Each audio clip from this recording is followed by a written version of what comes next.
buenas tardes, mi nombre es Luis Herrera y soy escritor. Iniciamos ahora la tercera sesión del taller de literatura.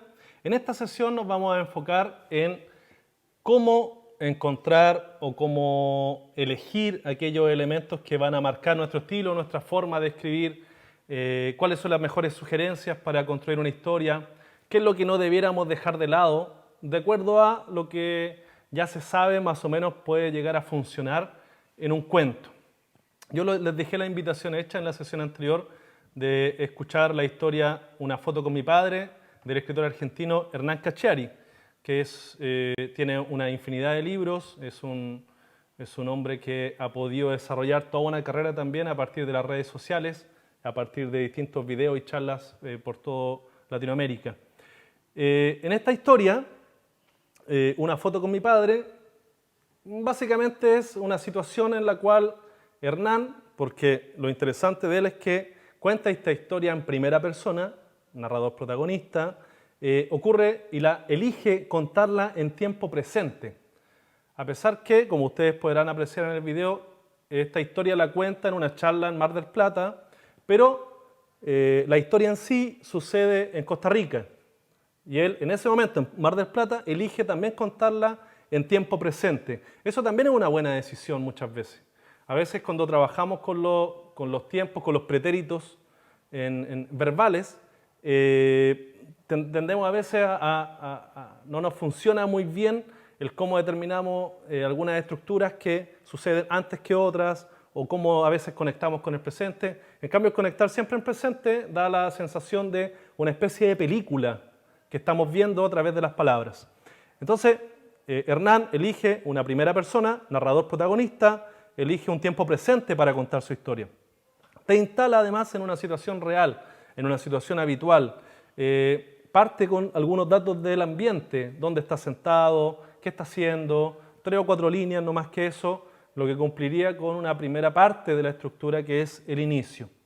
Y aquí aparece rápidamente el conflicto. En el caso de esta historia, el conflicto radica en que Hernán es etiquetado en Facebook en una fotografía. Ahí está la imagen en la lámina 1 de Hernán contando esta historia.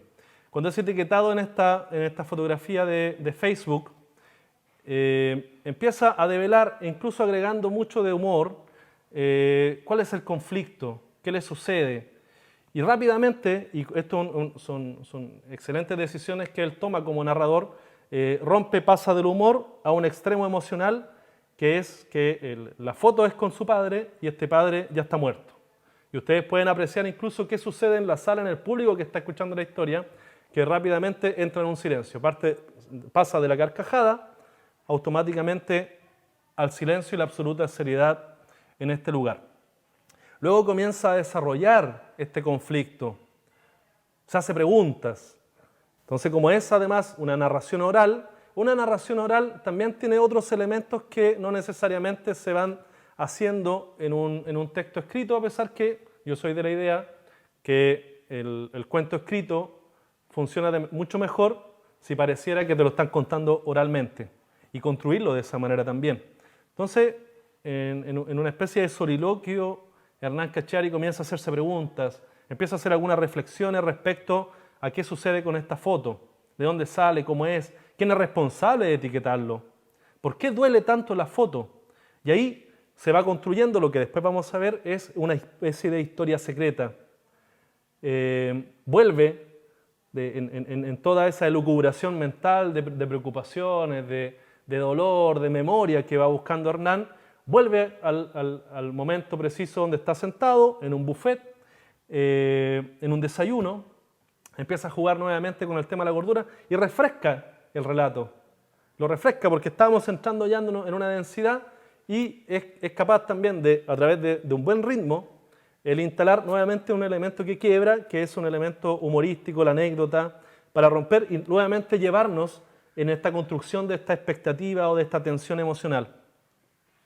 Lo interesante también es que la historia que él va contando es fácilmente, o uno como espectador, fácilmente se puede ir identificando con ella. Uno conecta con con su historia, uno conecta porque son temas habituales. Una muerte, la muerte de un padre, una fotografía, una situación de tristeza. Aunque incluso sea mentira la historia, no importa, la clave de la historia es que te hace sentir que la historia es real. Luego de esta línea de preguntas y respuestas ocurren algunos flashbacks, analepsis, que también se dice en español, y comienza a conectar con alguna historia del pasado que nos ayudan a entender o a resolver de mejor manera este conflicto. Conecta con una historia que diría yo que es la historia clave o la que respondería a esta esencia de este cuento, a esta especie de historia secreta que es la que finalmente da mucho sentido hacia el final, que es la historia de un amigo que es Fernando Luna. Por favor, tienen que escuchar esta historia. Entonces, va y viene entre anécdotas, siempre conectando, siempre cerrando, siempre volviendo, eso sí, a la línea argumental, porque en un cuento las cosas no tienen que sobrar. Si bien podemos poner elementos que nos crean una mejor atmósfera, nos crean un mejor ambiente o nos generan más expectativa, generalmente todos los elementos que vamos poniendo van teniendo sentido. La resolución de este conflicto, que es las sensaciones fuertes que tiene con esta fotografía con su padre, el sentido de esta foto, el sentido que conecta todos los significados de la historia, que conectan, como ustedes apreciarán, la historia de Fernando Luna, su amigo, la historia del hijo de Fernando Luna, y cómo además al final vuelve a cerrar con algunas frases que él fue diciendo desde el principio, que tiene que ver con el desenfocar los ojos con aquellas fotografías que nos parecen quizás dolorosas. Entonces, nada termina sobrando, todo termina por conectar, todo empieza a adquirir un sentido distinto, todo adquiere un sentido que es integrado en la historia. Es una charla, una narración de aproximadamente 18 o 20 minutos, pero uno pasa por distintas emociones al escucharla. Ahora, en esta segunda lámina podemos ver algunos elementos que son distintas sugerencias que escritores han dejado respecto al arte de la narración, principalmente el arte del cuento. Hay una que probablemente ya la he dicho antes, que es el tema de la escopeta de Chekhov. Y la dijo como en dos textos distintos, en una carta, también en un texto referente a la narración, y dice: uno nunca debe poner un rifle cargado en el escenario si no se va a usar. Está mal hacer promesas que no piensas cumplir. Otra variación de la misma idea de la escopeta dice: si en el primer acto tienes una pistola colgada a la pared, entonces en el siguiente capítulo debe ser disparada, si no, no la pongas ahí. ¿Qué está diciendo Chekhov respecto a la narración? Muchas veces sucede que estamos tratando de escribir una historia o de generar una narración oral y se hace lo que se llama determinadas divagaciones, digresiones, que es simplemente irse por las ramas. Entonces comenzamos a poner elementos que, si bien está bien porque lo estamos explorando a veces la historia cuando la estamos creando, pero después en la poda final que se hace hay elementos que necesariamente hay que sacar si no están realmente dando sentido o generando la atmósfera suficiente y trascendental para el desarrollo de la historia. Entonces, así como en la historia de Cacciari termina diciendo, cerrando con el tema del desenfoque de ojos con aquellas fotografías que nos parecen fuertes, esa forma de cerrar conecta naturalmente con la primera vez que menciona el tema de desenfocar los ojos, que es al principio cuando nace el conflicto y él cuenta el terror que le provoca verse ahí etiquetado en esa fotografía de Facebook. Este tema de la escopeta de Chekhov muy complementaria o complementa muy bien con las otras que vienen después.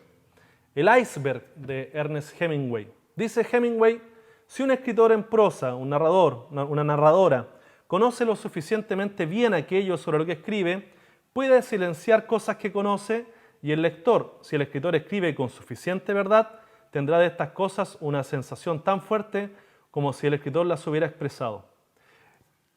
Un iceberg básicamente tiene un pequeño porcentaje visible y tiene una gran cantidad de su masa bajo la superficie que no la podemos ver. Un cuento en esencia es un poco lo mismo. No podemos describir todo el iceberg en un cuento. Simplemente nos quedamos con aquellos elementos que nos permiten también suponer cuál es el verdadero tamaño de lo que estamos contando. No es necesario en cada cuento describir a cada uno de los personajes. Basta una frase, basta un gesto, basta una respuesta, una decisión, para que nosotros también nos podamos hacer una idea de cómo es este personaje, cómo funciona este personaje, cómo sería este personaje en otras historias. Ahora, el escritor Julio Cortázar, que también es un maestro del cuento, tiene una idea respecto principalmente al cuento clásico, que es la tesis del knockout. Dice que un cuento siempre gana por knockout, así como la novela es una pelea que se gana por puntos. Ahora, este knockout, que es este punto sorpresivo, esta resolución del conflicto que nos parece atractiva, que rompe, que sale a veces de la lógica, este knockout solo es posible, y aquí vamos a las dos tesis sobre el cuento de Piglia, si en la construcción del cuento se van conjugando dos tipos de historias. La historia superficial, que es la historia que se cuenta, y la historia secreta, que es aquella historia que se va desarrollando de forma invisible y que sale a la luz al final, generando este knockout que dice Cortázar. En el caso de la historia de Hernán Cachari, si hacemos un análisis rápido, yo insisto que creo que la historia secreta se va revelando un poco a partir la tremenda responsabilidad o el tremendo preocupación incluso y dolor de la paternidad, que se grafica y se va revelando muy bien hacia el final a través de la historia del amigo que es Fernando Luna, quien ha perdido un hijo. Y es ahí donde al final toma sentido el desenfoque de ojos, toma sentido las sensaciones que provocó el conflicto en Hernán Cachari. En el caso, por ejemplo, de la otra sesión del cuento El Eclipse, la historia secreta tiene que ver con la sabiduría de los indígenas de la selva de Guatemala, cosa que no se dice, cosa que desde la perspectiva del conquistador, en este caso de este fraile, no se da por sentado, no existe. Él se enfrenta y su forma de enfrentar la situación frente a estos indígenas que lo amenazan es suponiendo que son extremadamente ignorantes, que todavía no logran el conocimiento que trae el Imperio Español. No obstante, la gran resolución es cómo esta historia secreta emerge al final y efectivamente los sabios mayas sabían mejor y mucho mejor todos los eclipses que iban a ocurrir sin la ayuda valiosa de Aristóteles. Otros grandes ejemplos de historias que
¿Qué dije? Pero era la historia de Cachari. Terminaste lo de... De Cachari pasé a la otra. Ya, ahí.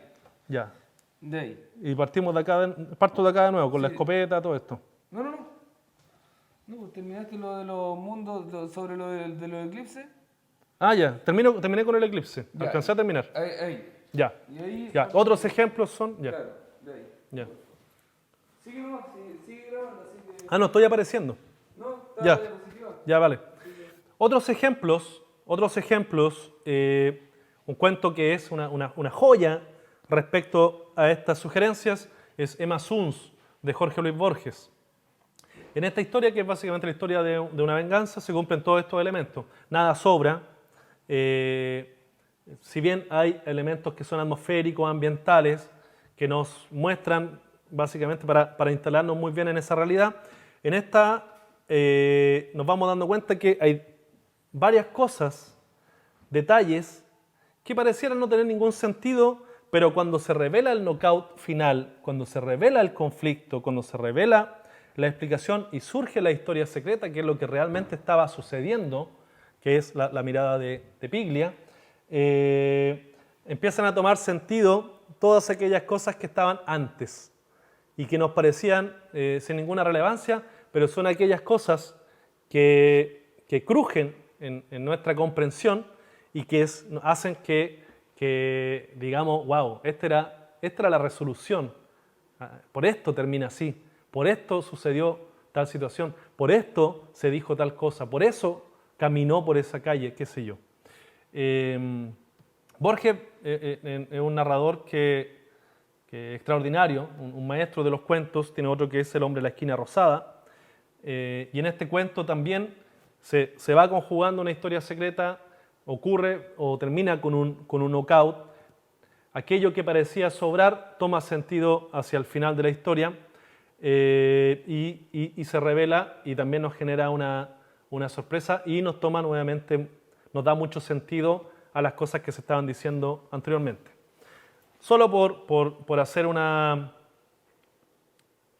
acotación, es interesante lo que sucede en algunos relatos de por ejemplo, Franz Kafka, porque ¿qué es lo que constituye o lo que constituiría lo kafkiano?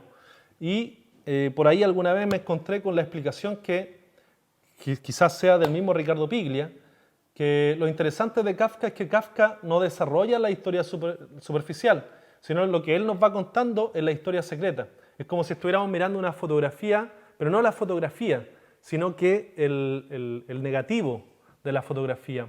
Es por eso que la lógica de cómo funciona el cuento de Kafka, la narración de Kafka, es tan particular que ha generado un adjetivo que es lo kafkiano. Porque él no está desarrollando, está tirando el hilo de la historia secreta. Lo que a veces aparece es la historia superficial, que es aquella historia que tiene mucho más lógica, que a nosotros nos hace conectarnos con ella, que nos parece mucho más comprensible.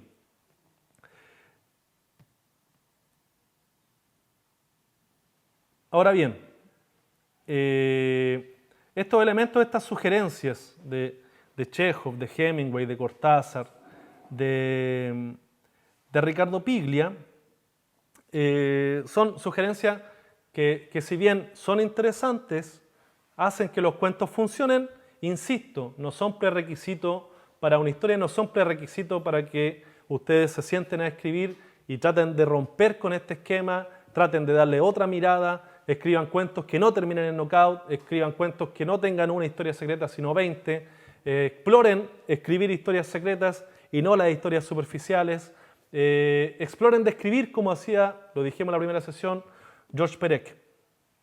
Hay distintas formas de tratar la historia. Una de las formas, y aquí ya vamos con la tercera y última lámina, nos lleva, por ejemplo, hay algunos narradores y narradoras que les gusta trabajar lo metaliterario, es decir, una literatura sobre la literatura. Hay un ejemplo que es, por ejemplo, en la novela La insoportable levedad del ser de Milan Kundera. Es muy interesante porque Milan Kundera nos va narrando la historia, pero a medida que nos narra la historia de Teresa, también nos va contando cómo se le va ocurriendo la historia. Es decir, cuenta la historia y cómo se nos va ocurriendo la historia. Esto es un recurso muy interesante que muchas veces llega a ser denso, porque muchas veces también tiene que ver con miradas teóricas importantes, incluso miradas filosóficas. La insoportable levedad del ser tiene un contundente bagaje filosófico diría yo, en el secreto, en la esencia de la novela. Pero Milan Kundera nos va contando cómo, por ejemplo, se le van ocurriendo los personajes. Teresa, uno de los personajes principales, nace, por ejemplo, de un dolor de estómago del escritor. Entonces, y eso lo pone en la novela. Entonces, la novela, y es la construcción de la novela, todo lo que constituye esta historia. Entonces, ahí tenemos elementos que son mucho más innovadores, que salen, rompen el esquema. Otro gran maestro de contar historias, no necesariamente tienen que ser todos escritores o escritoras, Felipe Abello. Felipe Abello, que es un humorista, periodista, que tiene 20 años en televisión y es un maestro en cómo armar historias. Pero fíjense que él, quizá incluso de forma inconsciente, también trabaja lo metaliterario. La rutina de Olmué, por ejemplo, es una rutina que básicamente es el contar y conectar distintas historias.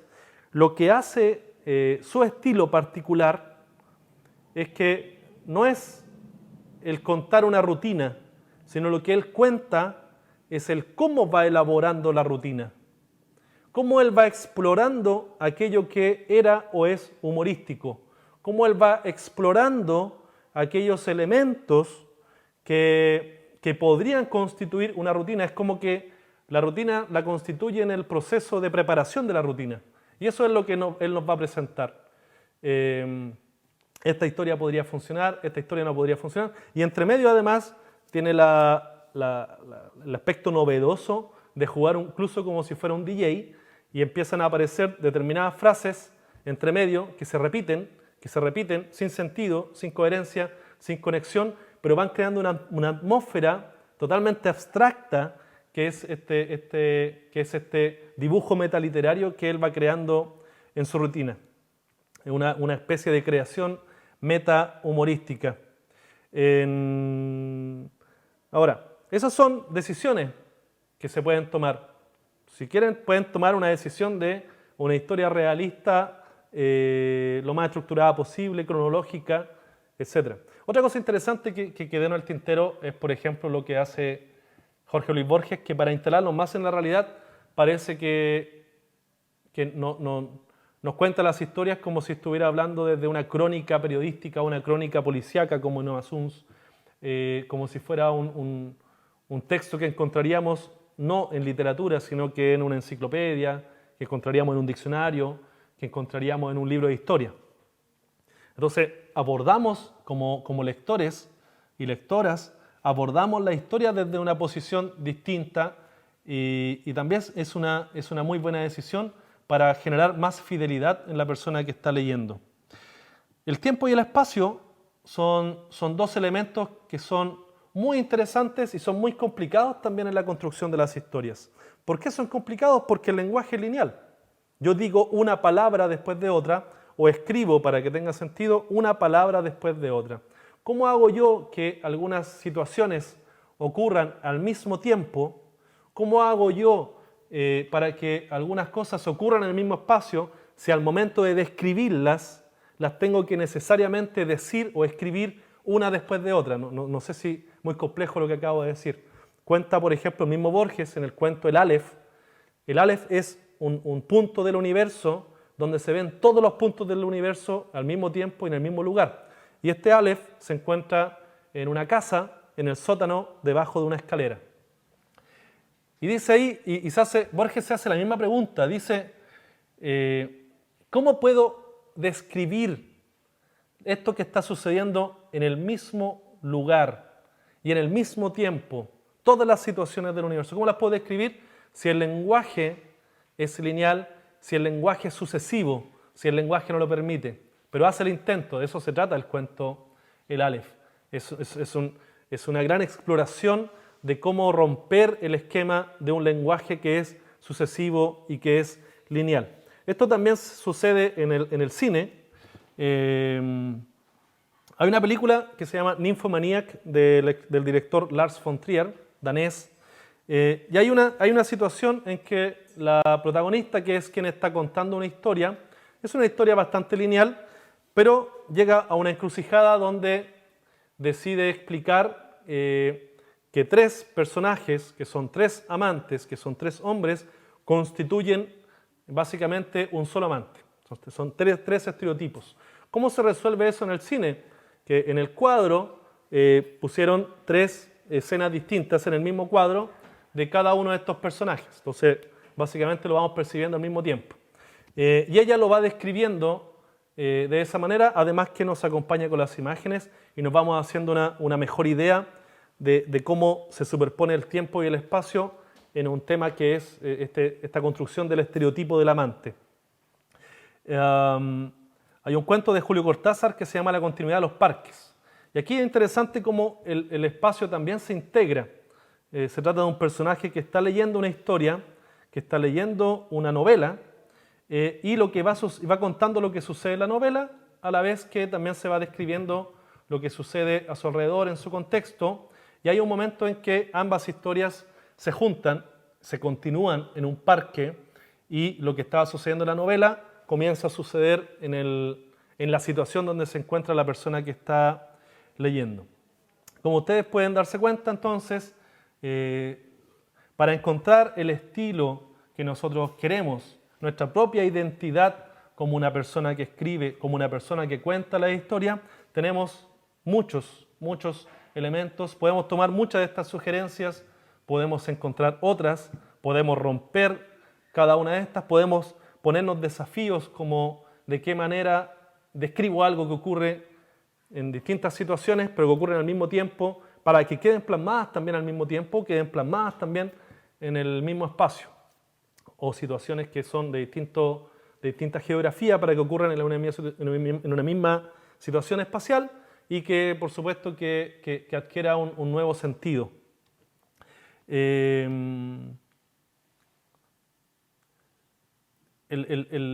O los aspectos que pueden ser como la metaliteratura y jugando de cómo yo voy construyendo la historia, etc. También el decidir por dónde partir una historia también es algo que cada uno tiene que ir descubriendo.